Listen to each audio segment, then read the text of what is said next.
Well, yes, first of all, a Happy New Year.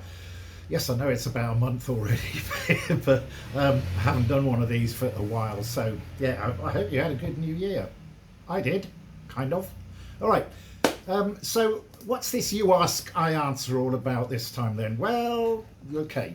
I had an interesting LinkedIn message from someone.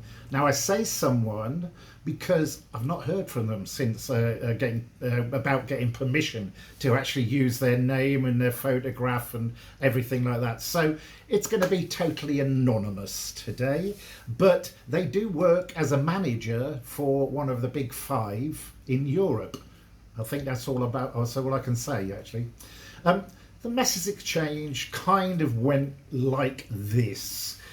While we read about managing change in combination with project, my CM versus PM stuff, we do not often see the combination of change and test.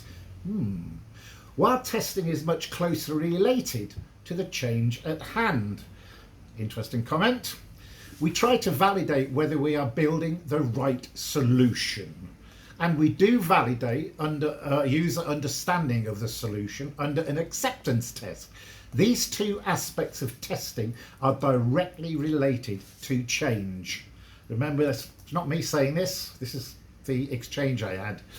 We also focus on validating that we are building the solution right, which is probably more technical, but which is a great opportunity for business involvement and growing into the new solution. Yeah, okay, I kind of see where you're coming from. What are your thoughts on the test change combo?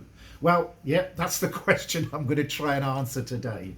All right, but let me go to my reply via the LinkedIn messaging exchange. My initial reply was, yes, I am an advocate of involvement. I always use the word involvement of users in any process, e.g. solution, process design and testing, but it rarely happens. Then I followed up by saying, I think that certain levels of testing, especially user acceptance testing, because of the involvement of users, obviously, is or should be a change management thing, or at the very least, their involvement in it. But you very rarely see that in a project. All projects have testing as a separate entity, with most of the levels done and, as we all know, managed by a separate testing team. Referring back to my statement about involvement of users in solution and process design, etc., then I see no reason why they can't be involved in the testing of the same, because it provides a level of continuity. Through their involvement, they will understand exactly what needs to be tested and to what level of detail, based on their knowledge of business operations. The involvement of users also helps with communication, because it gives those users not involved in the process a sense of security about getting the right solution. If they can actually see and hear that their colleagues are involved, they are more inclined to be less resistant. The problem with involving users is that the business would not normally want to take too many people from business as usual to those in design and testing. So they kind of leave that responsibility at a project level, don't they? In the ways of implementing change session in my module 3 of my fundamentals of change management training, I had to get that one in, didn't I? One of the ways I mention of implementing change is participative. I said that without losing my teeth, which is an approach that involves the maximum number of people in every aspect of the change, including testing, and is based on the assumption that without participation, commitment can't be achieved. In terms of pros and cons of this approach, the pros are, number one, it involves a broad cross-section of people into change teams, and number two, it educates and it encouraged people to in terms of the change process. Sorry. The cons are, number one, the process takes the longest time to achieve the desired results. And number two, it's complex in terms of managing all the different teams and people involved, etc. So you can probably guess why this approach is not favoured to a great extent by those that make the decisions. Too many people, what's the saying? Too many cooks spoil the broth? Do they? Not sure. Anyway, at the end of the day, it's all about how a sponsor wants to play it. A test manager with responsibility for the whole test life cycle, or a collaboration between the test manager and the change manager. Kind of a bit like the project manager and change manager situation I always bang on about. Plus, of course, the project manager is the third person. Yeah. If you think about the four levels of tests that are most relevant: unit testing, integration testing, system testing, and acceptance testing, each have their own definition and each has a different purpose. Sorry, I've got a slightly dry mouth, but bear with me. Unit testing should be simple and it should probe to see if a very small part is doing the job correctly. Integration testing checks the combination of codes that it can be tested with unit tests. System testing involves an entire application from login to checkout, which should be done from a user perspective. And finally, acceptance testing refers to the testing of end user scenarios and refers to testing a use case or a user story. I'm sure you all knew that anyway, but I thought I'd mention it again. Excuse me, dry mouth. Should have got a cup of water, shouldn't I? Never mind. So if you look at them logically, unit and integration testing should be specifically managed by a test manager, whereas system and acceptance testing could be done in collaboration with both change management and testing management.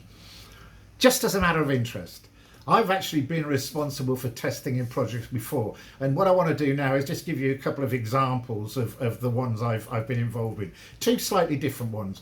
One was an SAP implementation in Singapore, where I managed the user acceptance testing process from scripting all the way through to execution and eventual sign-off for go live.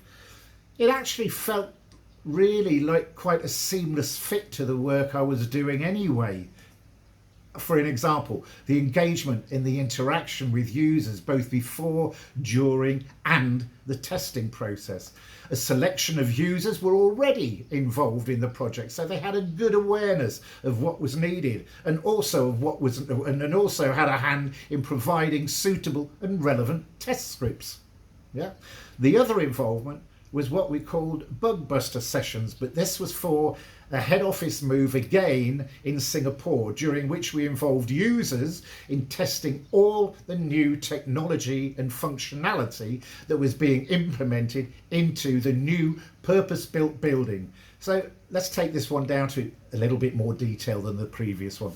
I was asked to source and manage 25 volunteer business users, what we called Bugbusters. Yeah, who were scheduled to move from the old HQ to the new one to work together as a team on site and move to different locations on different floor areas of the building over a period of 2 weeks. Okay, and undertake during that time, some user experience tests, such as to see if the new wireless network worked in various different locations of the building. Undertake business as usual via wireless, as an example, join Skype, live meeting, etc. Perform critical business application testing via the new wireless network. Perform testing for printing, meeting room equipment, and all of the other stuff. We provided information of which groups would go where and which people were in each group, instructions on the use of the new technology, and a list of critical business applications for them to test. Crucially, What we didn't do, we didn't provide them with any mandated test scripts, as we asked them just to perform their normal day-to-day activities.